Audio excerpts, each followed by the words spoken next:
परमेश्वराची स्तुती असो। सध्या आपण एका अत्यंत महत्त्वाच्या विषयावर बोलत आहोत आणि तो म्हणजे समृद्धी, आर्थिक समृद्धी। सध्या संपूर्ण जग आणि सर्वजण आणि आपण सर्व या आर्थिक मंदीला, आर्थिक बिकट परिस्थितीला तोंड देत असताना देवाच्या वचनात आर्थिक समृद्धीबद्दल काय सांगितलेलं आहे हे जाणून घेणं सध्या अत्यंत महत्त्वाचं आहे। कारण जर ह्याबाबत जर शास्त्रात उत्तर नाही तर आपण सध्याच्या परिस्थितीत अपयशी ठरू शकतो। पण देवाची स्तुती असो की प्रत्येक परिस्थितीत, प्रत्येक प्रश्नावर त्याच्या वचनात उत्तर आहे। तर आजचा आपला विषय आहे समृद्ध आत्मा आणि ह्या संदेश मालिकेचं नाव आहे समृद्धीची मूलभूत तत्व। आणि आजचा विषय आहे समृद्ध आत्मा। शास्त्रभाग आहे योहानाचे तिसरे पत्र आणि याच्या पहिल्या वचनापासून आपण वाचूया। योहान लिहितो, ज्यावर मी खरोखर प्रीती करतो तो प्रिय गायस याला, वडील याचकडून। म्हणजे गायस नावाचा जो व्यक्ती होता, जो त्याचा बंधू होता, त्याला योहान हे पत्र लिहित आहे। आणि हे जर शास्त्रात जोडलेलं आहे याचा अर्थ परमेश्वर देव आपल्याशी बोलत आहे आणि हे देवाचं वचन आहे। तो म्हणतो तिसऱ्या वचनामध्ये, कारण तू सत्याने बोलतोस अशी तुझ्या सत्याविषयी बंधुजनांनी येऊन साक्ष दिली। आता हे पत्र लिहिण्याचं काय कारण, ह्या पत्रामध्ये तो काय सांगतो ते आहे। तो म्हणतो की तू सत्याने चालतोस आणि तुझ्या सत्याविषयी बंधुजनांनी येऊन साक्ष दिली, यावरून मला अत्यंत आनंद झाला। चौथं वचन, माझी मुलं सत्यात चालतात हे ऐकल्याने मला आनंद होतो, तितका दुसरा कशानेही होत नाही। तर वारंवार ह्या वाक्यामध्ये, ह्या पत्रामध्ये सत्य हा शब्द आपल्याला आढळतो। म्हणजे सत्यात हा गायस बंधू चालत आहे, सत्य गाजवीत आहे, म्हणून योहानाला आनंद होतो। म्हणजे ह्या पत्रामध्ये देखील सत्य आहे। आणि कोणत्या सत्याबद्दल तो बोलतोय, कोणत्या सत्यात हा गायस चालत होता, कोणत्या सत्याबद्दल योहानाला आनंद होता हे दुसऱ्या वचनात सांगितलेलं आहे। दुसरं वचन असं आहे, प्रिय बंधू, जसा तुझा आत्मा सुस्थितीत आहे तसे तुला सर्व गोष्टी सुस्थिती व आरोग्य असावे अशी मी प्रार्थना करतो। आता सत्याविषयी योहान लिहित आहे आणि हे पत्र, देवाचं वचन हे सत्य आहे आणि दुसरं वचन ते सत्य आहे। म्हणजे परमेश्वर देव योहानाच्या द्वारे केवळ गायसशी त्या काळात नव्हे तर ह्या काळात आज तुमच्या आणि माझ्याशी बोलत आहे। आणि ज्या सत्याविषयी तो बोलतो ते हे की जसा तुझा आत्मा सुस्थितीत आहे। आणि ही समृद्धीची एक गुरु किल्ली आहे। हे एक महत्त्वाचं रहस्य किंवा सत्य आहे की आत्मिक सुस्थिती, आर्थिक समृद्धी, शारीरिक आरोग्य, इतर आशीर्वादासाठी आत्मिक समृद्धी किंवा आत्मिक सुस्थिती ही महत्त्वाची आहे। आणि म्हणून तो म्हणतो की जसा तुझा आत्मा सुस्थितीत आहे। पुष्कळ लोकांना असं वाटतं की आत्मिक जीवनाचा आणि आर्थिक जीवनाचा काही संबंध नाही, किंवा आपलं आर्थिक जीवन, शारीरिक आरोग्य हे आत्मिक स्वास्थ्यावर अवलंबून नाही। पण ह्या ठिकाणी योहान हे स्पष्ट करतो आणि हे सत्य आहे की ज्या प्रमाणात आपली आत्मिक वाढ होते त्याच प्रमाणात इतर क्षेत्रातही आपली वाढ होत असते। म्हणजे जर आत्म्याने वाढ झाली नाही, आत्म्याची वाढ झाली नाही तर शारीरिक किंवा आर्थिक बाबतीतही आपण वाढू शकणार नाही। म्हणजे समृद्धी हे केवळ देणं नव्हे, देण्याच्या पलीकडे आहे। आणि यासाठी आपण आपले विचार किंवा आपली जी मेंटॅलिटी आहे, मानसिकता, ही बदलणं गरजेचं आहे. आणि ती मानसिकता कोणती? की आपली खात्री नाही की देवाची इच्छा आहे की आपण सर्व बाबतीत समृद्ध असावं. आपण म्हणतो जर देवाची इच्छा असली तर ते होईल. म्हणजे देवाची इच्छा आहे याची आपल्याला त्याच्या वचनावरून खात्री झाली पाहिजे.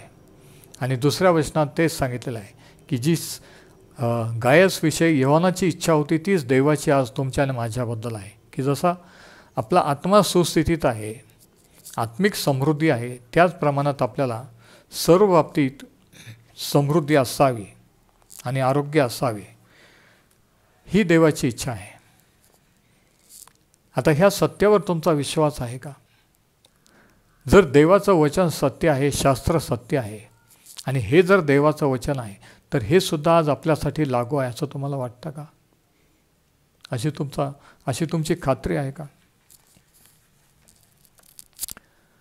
बघा, खात्री होणं म्हणजे आपला जीवनाकडे, देवाकडे, शास्त्राकडे पाहण्याचा दृष्टिकोन बदलणं. आणि जोपर्यंत तो दृष्टिकोन बदलत नाही, जोपर्यंत ती मानसिकता बदलत नाही, जोपर्यंत आपले विचार बदलत नाही, तोपर्यंत ह्या गोष्टींचा अनुभव आपल्याला येऊ शकत नाही. शास्त्र सांगतं की तारण ही झालेली गोष्ट आहे.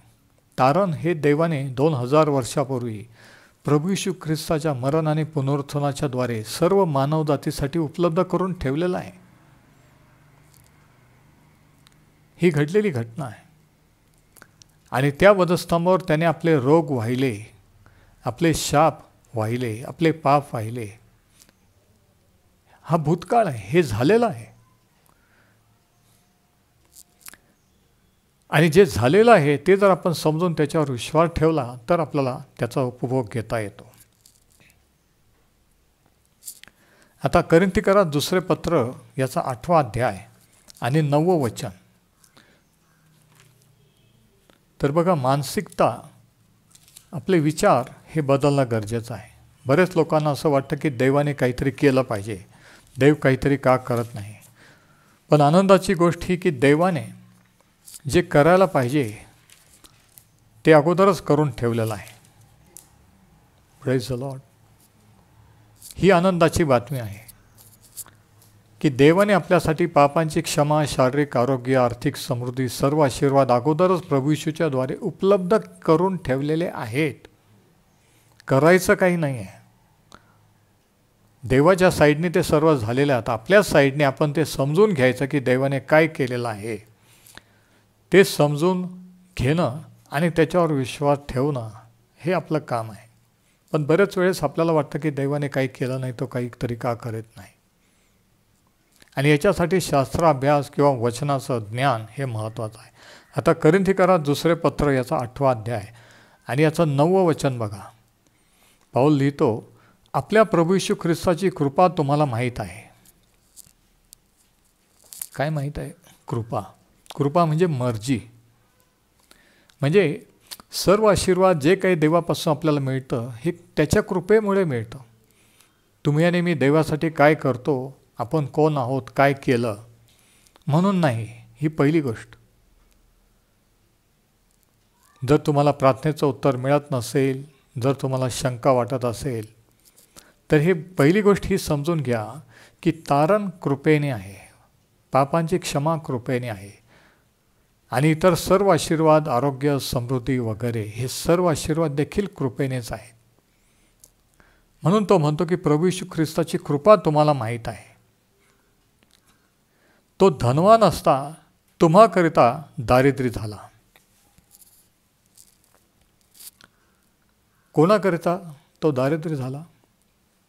तुम्हाकरिता, म्हणजे आपल्याकरिता. आणि कशासाठी? यासाठी की त्याच्या दारिद्र्याने तुम्ही धनवान व्हावे. कोणी धनवान व्हावे ही देवाची इच्छा आहे. त्याच्या दारिद्र्याने तो दारिद्र्य झाला म्हणून आपण दारिद्र्य राहावे, गरिबीत राहावे असं शास्त्र सांगतं का? नाही. पण आपली मानसिकता तशी झालेली आहे, आपले विचार, धार्मिक विचार तसे झालेले की गरिबी म्हणजे धार्मिकता, आपण साधं राहायला पाहिजे, श्रीमंत लोक यांचा देव द्वेष करतो वगैरे, हे असे चुकीचे विचार आपल्या मनात आहेत. आणि ही मानसिकता, हे विचार जसं आपल्याला शास्त्रातलं सत्य कळायला लागतं तसे तसे बदलायला लागतात. आणि जसे जसे विचार बदलून देवाच्या वचनाप्रमाणे, देवाच्या विचाराप्रमाणे व्हायला लागतात, तसं तसं आपल्याला देवाच्या वचनात लिहिलेल्या गोष्टींचा आपल्याला अनुभव यायला लागतो. तर तो म्हणतो 9व्या वचनात की प्रभू येशू ख्रिस्ताची कृपा तुम्हाला माहीत आहे की तो धनवान असता आपल्यासाठी दारिद्र्य झाला, तुम्हासाठी दारिद्र्य, यासाठी की त्याच्या दारिद्र्याने आपण धनवान व्हावे. म्हणजे धनवान व्हावं हे पाप आहे का? धनवान व्हावं ही देवाची इच्छा आहे का? कुठं लिहिलेलं आहे? नाही, देवाची इच्छा असली तर ते होईल. देवाची इच्छा आहे का? हो. प्रभू येशू ख्रिस्त देवाची इच्छा प्रगट करायला जगात आले. देवाचं वचनात देवाची इच्छा प्रगट केलेली आहे. आणि म्हणून देवाची इच्छा जाणून घ्यायची असेल तर देवाचं वचन आपण वाचलं पाहिजे, त्याचा अभ्यास केला पाहिजे. आता जसं शास्त्र सांगतं की आपलं तारण झालेलं आहे, पापांची क्षमा झालेली आहे, असा जसा आपण विश्वास ठेवतो, तसं शास्त्र सांगतं की ते प्रभू येशूने आपले पापच नव्हे तर आपले रोग देखील वाहिलेत. पण बऱ्याच जणांना हे खरं वाटत नाही आहे. त्यांना वाटतं की जेव्हा आपण आपल्याला जेव्हा बरं वाटेल, जेव्हा आपण बरे होऊ, त्यावेळेस देव आपल्याला बरं करतो. पण बरं वाटण्यापूर्वी, बरं होण्यापूर्वी प्रभू येशू ख्रिस्ताने आपले रोग, हा आजार जो काही असेल तो प्रभू येशू ख्रिस्ताने त्या वधस्तंभावर वाहिलेला आहे. त्याने माझा आजार वाहिलेला आहे. हा विश्वास जेव्हा आपण धरतो त्यावेळेस आपल्याला आरोग्याचा अनुभव येतो. म्हणजे बघा, आरोग्य केवळ प्रार्थनेनेच येतं असं नाही आहे, लक्षात घ्या. आजकाल हे फॅड झालेलं आहे. आजकाल लोकांना एकच पद्धत माहीत आहे की प्रार्थना करा, प्रार्थनेने होतं. परंतु वचनाचे सत्य समजल्याने सुद्धा होतं. ज्यावेळेस आपल्याला वचनाचं सत्य प्रगट होतं, समजतं, ते आपण स्वीकारतो, त्यावेळेस कोणीही प्रार्थना न करता, आपणही प्रार्थना न करता देखील आपण बरे होतो, होऊ शकतो. हा एक मार्ग आहे. तर पापाची क्षमा झालेली आहे असा तुमचा विश्वास आहे का? मग त्याच वेळेस त्याने तुमचे रोग देखील वाहिलेले आहे असा तुमचा विश्वास आहे का? त्याच वेळेस शास्त्र सांगतं की त्याने तो आमच्यासाठी शापग्रस्त झाला, गलतीकरास पत्र 3:13 आणि 14. आणि त्या शापामध्ये दारिद्र्य हा शाप आहे, जुन्या करारात सांगितलेला आहे, अनुवादाच्या पुस्तकात. दारिद्र्य हा शाप त्याने वाहिला इतर शापाबरोबर. मग जसं तुमच्या पापांची त्याने क्षमा केली, तसे तुमचे रोग वाहिले, असा जेव्हा तुम्ही विश्वास धराल तेव्हा तुम्हाला रोगमुक्ती होईल. पापांची क्षमा केली असा विश्वास धराल तेव्हा तुमच्या पापांची क्षमा होऊन तुम्हाला तारणाचा अनुभव येईल. दारिद्र्य तुमचं वाहिलं, दारिद्र्यातून मुक्त केलं असा जेव्हा विश्वास ठेवाल त्यावेळेस तुम्ही समृद्धीत यायला लागाल. त्यावेळेस तुम्हाला आर्थिक समृद्धीचा अनुभव यायला लागेल. आणि म्हणून मी म्हणतो की समृद्धीसाठी केवळ दशांश अर्पण देणंच हा एकच भाग नाही आहे, तर प्रभू येशूने काय केलं त्याच्यावर विश्वास ठेवणं हे आहे. आणि विश्वासाने, आणि हा विश्वास असला तरच आपण दशांशाने अर्पणे देऊ, नाही तर कशाला देणार? आणि म्हणून काही लोक देत नाही की आम्ही का बरं 10वा भाग देवाला द्यायचा, का बरं देवाला द्यायचं? आणि म्हणून हे का बरं, हे केव्हा दूर होतं? ज्यावेळेस आपल्याला कळतं की प्रभू येशूने दारिद्र्याच्या शापापासून मुक्त केलेला आहे. मग जेव्हा त्या शापातून मुक्त होतो, हा आपला विश्वास होतो, आणि त्यावेळेस आपण देवाचा आदर प्रथम फळाने देण्याने करू लागतो, आणि मग आपण समृद्धीत चालतो. तर बघा, काही वेळेस आपल्याला आपल्या भावना आड येतात. काही वेळेस आपल्याला असं वाटतं की आपण म्हणतो की मला नाही वाटत माझ्या पापांची क्षमा झालेली, मला नाही वाटत देवाने मला बरं केलेलं आहे. म्हणजे वाटण्यावर किंवा भावण्यावर आपण जातो की मला नाही वाटत की दारिद्र्याचा शाप देवाने वाहिला आणि समृद्धी ही देवाची इच्छा आहे. म्हणजे जरी वचन सांगतं, जरी शास्त्रात लिहिलेलं आहे, जरी आपण ऐकलं, वाचलं, तरी काही वेळेस आपल्याला हे असं वाटतं, म्हणजे भावना आड येतात. आणि हा देखील मोठा अडथळा समृद्धी येण्यामागे किंवा कोणतंही आरोग्य किंवा तारण किंवा कोणते आशीर्वाद प्रार्थनेचे उत्तरं मिळण्यामागे असतं की वाटणं. काही लोक बरेच वेळा त्यांना कसं वाटतं याच्यावर चालतात. आता नेहमीच तारण झालेलं आहे असं वाटणं गरजेचं नाही आहे. जरी वाटत नसलं तरी जर झालेलं आहे तर झालेलं आहे. जरी वाटत नसलं की त्याने माझे रोग वाहिले, मला आरोग्य दिलं, तरी हे सत्य आहे. कारण आपला विश्वास आपल्या वाटण्यावर नाही, भावनावर नाही, तर देवाच्या वचनावर पाहिजे. बरेच वेळेस आपला विश्वास असतो पण तो चुकीच्या ठिकाणी असतो. आपल्याला काय वाटतं त्याच्यावर असतं, लोक काय म्हणतात त्याच्यावर असतं.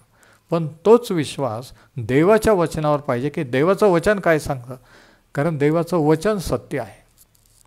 मग आपल्याला वाटो अगर न वाटो, तुम्हाला वाटो अगर न वाटो. तर समृद्धीसाठी पहिली गोष्ट ही तुम्ही समजली पाहिजे, ह्याची तुमची खात्री झाली पाहिजे की समृद्ध व्हावं ही देवाची इच्छा आहे. दारिद्र्य हा शाप आहे, आशीर्वाद नाही. आणि आपल्याला प्रभू येशूने त्या शापातून मुक्त केलेलं आहे. समृद्ध धनवान व्हावं ही देवाची इच्छा आहे. जशी आत्मिक समृद्धी, आत्मिक वाढ, तशी आरोग्यात आणि सर्व गोष्टीत समृद्धी असावी ही देवाची इच्छा आहे. आणि हे त्याने रायटिंगमध्ये लेखी 2 वचनात सांगितलेलं आहे, योहानाच्या 3 पत्राच्या. म्हणून वाटणं हे गरजेचं नाही. जर शास्त्र सांगतं तर ते आपण विश्वासाने कबूल केलं पाहिजे आणि आभार मानले पाहिजे, तो विश्वास ठेवला पाहिजे. कारण कसं होतं, जर तू आपल्या अंतःकरणात विश्वास धरशील आणि मुखाने कबुली देशील, मुखाने कबूल कर, प्रभू येशू माझा तारणार, त्याने माझी पापांची क्षमा केलेली आहे.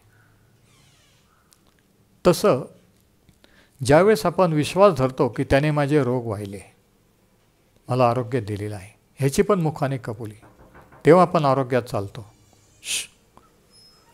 ज्यावेळेस आपण विश्वास धरतो की त्याने दारिद्र्याचा शाप वाहिला आणि समृद्धी दिली, हे आपण जेव्हा कबूल करतो त्यावेळेस तो आपल्याला समृद्धी देत असतो. आणि म्हणून जसं तारणासाठी आपण विश्वास धरतो, तसाच आरोग्यासाठी आणि तसाच आर्थिक समृद्धीसाठी देखील आपण धरला पाहिजे.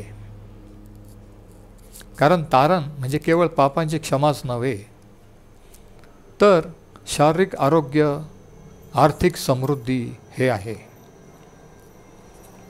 आता नीतिसूत्रेचं पुस्तक याचा 11वा अध्याय बघा. नीतिसूत्रे 11. नीतिसूत्रे याचा 11वा अध्याय आणि याचं 24वं वचन या ठिकाणी काय लिहिलं आहे आपण बघू. नीतिसूत्रे 11 आणि वचन 24. इथं असं म्हटलेलं आहे, एक इसम व्यय करतो तरी त्याची वृद्धीच होते. म्हणजे किंवा एक इसम खर्च करतो तरी त्याची वृद्धीच होत जाते, वाढच होते. एक वाजवीपेक्षा फाजील काटकसर करतो तरी तो भिकेस लागतो. म्हणजे गरजेपेक्षा जास्त काटकसर, कंजूसपणा, वाजवीपेक्षा जो फाजील काटकसर, म्हणजे बघा शास्त्रसुद्धा सांगतं की फाजील काटकसर करणे, कंजूसपणा करणं हे चुकीचं आहे. जो वाजवीपेक्षा फाजील काटकसर करतो तरी तो भिकेस लागतो. तो बचत करतो, काटकसर करतो तरी तो गरीब होतो. आणि एक जण खर्च करत जातो तरी तो समृद्ध होतो. किती विशेष आहे. हे शास्त्राचं तत्व आहे. आणि म्हणून प्रभू येशूने सांगितलं की द्या म्हणजे तुम्हाला दिले जाईल. पण वाजवीपेक्षा जास्त काटकसर, कंजूसपणा केला तर आपल्याला वाटतं की आपण बचत करू आणि आपले प्रॉब्लेम सोडवू. परंतु तसं होत नाही. शास्त्र सांगतं देवाचं ते देवाला दिल्याने, गोरगरिबांना दानधर्म केल्याने, अर्पणे दिल्याने, एकमेकांना सहकार्य केल्याने, देण्याने तो आपल्याला देत असतो. द्या म्हणजे तुम्हाला दिले जाईल. आणि दिल्याने आपल्याला कमी होत नाही. कारण वचन असं आहे की एक इसम देतो किंवा व्यय करतो किंवा खर्च करतो तरी त्याची वृद्धीच होते. हा स्वर्गाच्या राज्याचा नियम आहे, जगाचा नाही. स्वर्गाच्या राज्याचा नियम असा आहे की दिल्याने कमी पडत नाही, उलट वाढतं. आणि जगाचा नियम असा आहे की आपण बचत केली की आपलं वाढतं. आणि म्हणून हा फरक आपल्याला कळला पाहिजे देवाच्या वचनातला. प्रेषितांची कृत्याच्या 5व्या अध्यायामध्ये एक घटना आहे पहिल्या शतकातल्या मंडळीची. प्रेषितांची कृत्याचा 5वा अध्याय. आणि ही एक दुःखद घटना आहे, परंतु तिच्यावरून आज मंडळीला, आपल्या प्रत्येकाला काही गोष्टी शिकण्यासारख्या महत्त्वाच्या आहेत. आणि ती घटना अशी की पहिल्या मंडळीमध्ये हनन्या आणि सफीरा नावाचे एक पती पत्नी होते.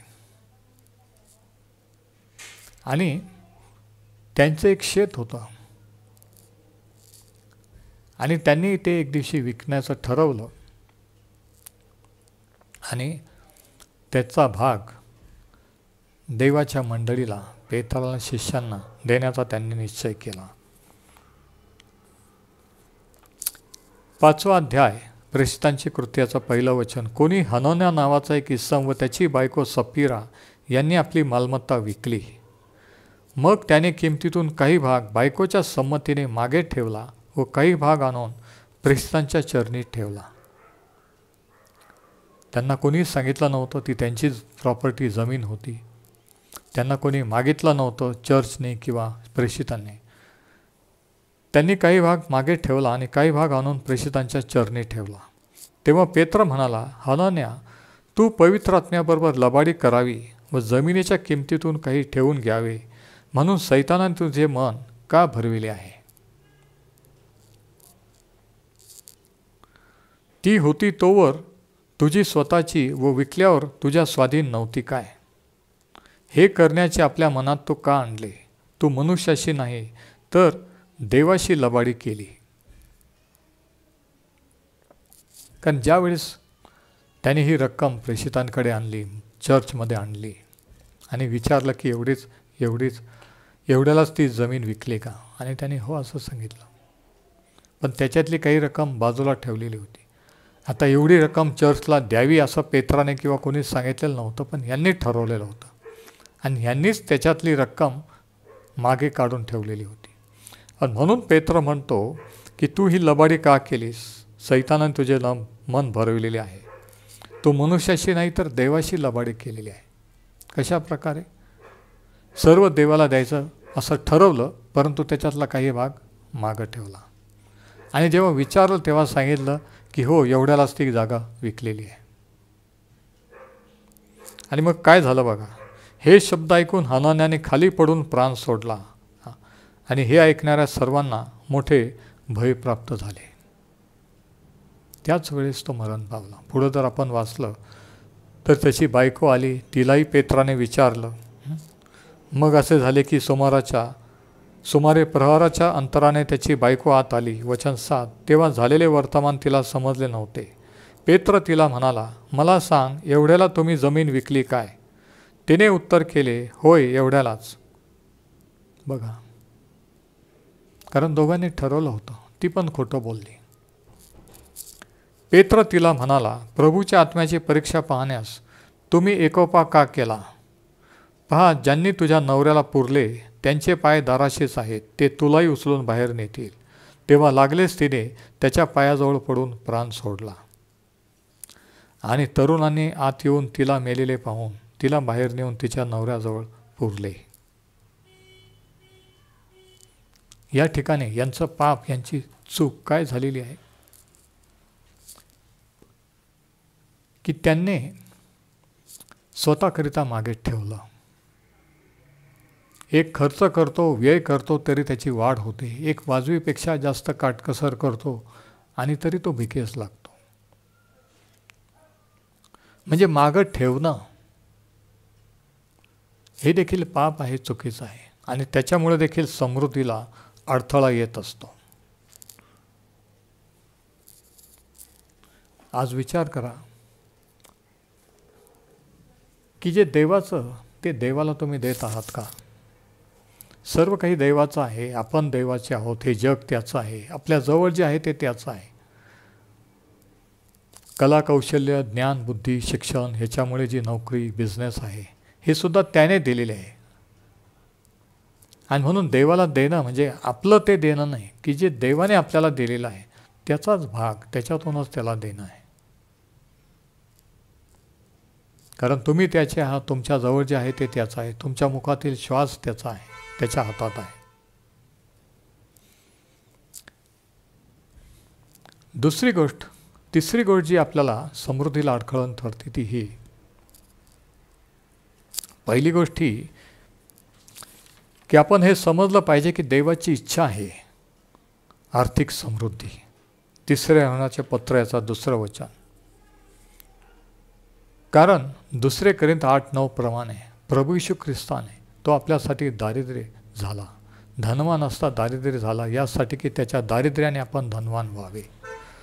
दारिद्र्य शाप आहे हे नियमशास्त्रात सांगितलेलं आहे. आणि त्या शापातून त्याने आपल्याला मुक्त केलेला आहे, करील नाही तर केलेला आहे. हा विश्वास धरल्यावर आपण मुक्त झाल्याचा आपल्याला अनुभव येतो. बरेच लोकांना वाटतं की झाल्यावर आपण विश्वास ठेवायचा, आणि होतच नाही. ते प्रार्थना करत आहे, उपास धरीत आहेत, वेगवेगळ्या मिटिंगला जात आहेत. कारण ते केव्हा होईल? जेव्हा तुम्ही विश्वास धराल तेव्हा. झाल्यावर कोणी विश्वास ठेवू शकतं, पण विश्वास अगोदर ठेवायचा असतो की ही फॅक्ट आहे, ही वस्तुस्थिती आहे की प्रभू येशूने जसे आपले पाप वाहिले तसे आपला दारिद्र्याचा शाप देखील वाहिलेला आहे, तसे आपले रोग देखील वाहिलेले आहे. हा विश्वास आपल्याला त्याचा अनुभव देतो, आरोग्याचा म्हणा किंवा समृद्धीचा म्हणा. आता फिलिप्पीकरास 2 आणि वचन 14. फिलिप्पी 2 आणि 14 मध्ये फिलिप्पीकरांना लिहिताना पाऊल काय लिहितो बघा. जे काही तुम्ही कराल ते कुरकुर व वादविवाद न करिता करा, यासाठी की ह्या कुटील व विपरीत पिढीत तुम्ही निर्दोष व साळसूट अशी देवाची इच्छा देवाची निष्कलंक प्रजा असे व्हावे. तिच्यात तुम्ही जीवनाचे वचन पुढे करून दाखवताना ज्योतीसारखे जगात दिसत आहात. तो म्हणतो 14व्या वचनात, जे काही तुम्ही कराल ते कुरकुर व वादविवाद न करता करा. कुरकुर, इस्रायलाने अरण्यात कुरकुर केली आणि ते मरण पावले. तिसरी महत्त्वाची गोष्ट की आपण कुरकुर करतोय का? महागाई वाढलेली आहे, काय होईल माहीत नाही, पुढं काय होईल सांगता येत नाही. हे विश्वासाचे शब्द नाहीत, विश्वासाची भाषा नाही. माणसाच्या जे अंतःकरणात आहे, मनात आहे, ते आपण शब्दावाटे बोलत असतो. जर विश्वास असेल तर विश्वास बाहेर येईल तोंडातून, संशय असेल तर संशय बाहेर येईल, अविश्वास असेल तर अविश्वास. तर समृद्धीसाठी ही एक गोष्ट गरजेची आहे की कुरकुर व वादविवाद न करणे. नेहमी कुरकुर, नेहमी म्हणणे, नेहमी असंतुष्ट असणे, सरकारला दोष देणं, परिस्थितीला दोष देणं, नेहमी कुरकुर करणं, ह्याने देखील आपण आपल्या समृद्धीला किंवा आशीर्वादाला अडखळण ठरत असतो. या उलट आपण म्हटलं आहे, आपण असं म्हटलं पाहिजे की परमेश्वराने, प्रभू येशूने मला दारिद्र्याच्या शापातून मुक्त केलेला आहे, म्हणून मी समृद्ध होईल. परिस्थिती कशी असली, माझा पगार किती असला, माझा इन्कम किती असला तरी देवाची इच्छा आहे मी समृद्ध व्हावं, आणि तो मला समृद्ध करीत आहे, मी समृद्ध होईन. हे विश्वासाचे शब्द बोलल्याने ते घडून येईल. फक्त देण्याने, प्रार्थना केल्याने नाही. बघा, समृद्धीच्या आशीर्वादात चालण्यासाठी इतरही बऱ्याचशा गोष्टी आहेत. आपल्याला समजणं की ती देवाची इच्छा आहे, प्रभू येशूने त्याच्यासाठी काय केलेलं आहे ही गोष्ट समजणं. तिसरी गोष्ट आपण काही राखून मागं न ठेवणं, विनाकारण काटकसर न फाजील काटकसर न करणं. आणि चौथी गोष्ट ही की कुरकुर न करणं. कारण कुरकुर केल्याने काय परिणाम झाले हे आपल्याला जुन्या कराराच्या इस्रायलाचं उदाहरण आहे की देवाने एवढे अनुभव देऊन देखील ज्यावेळेस प्रॉब्लेम आले त्यावेळेस ते कुरकुर करत होते. पाणी नाही म्हणून कुरकुर केली, खायला नाही रोज रोज मानना म्हणून कुरकुर केली.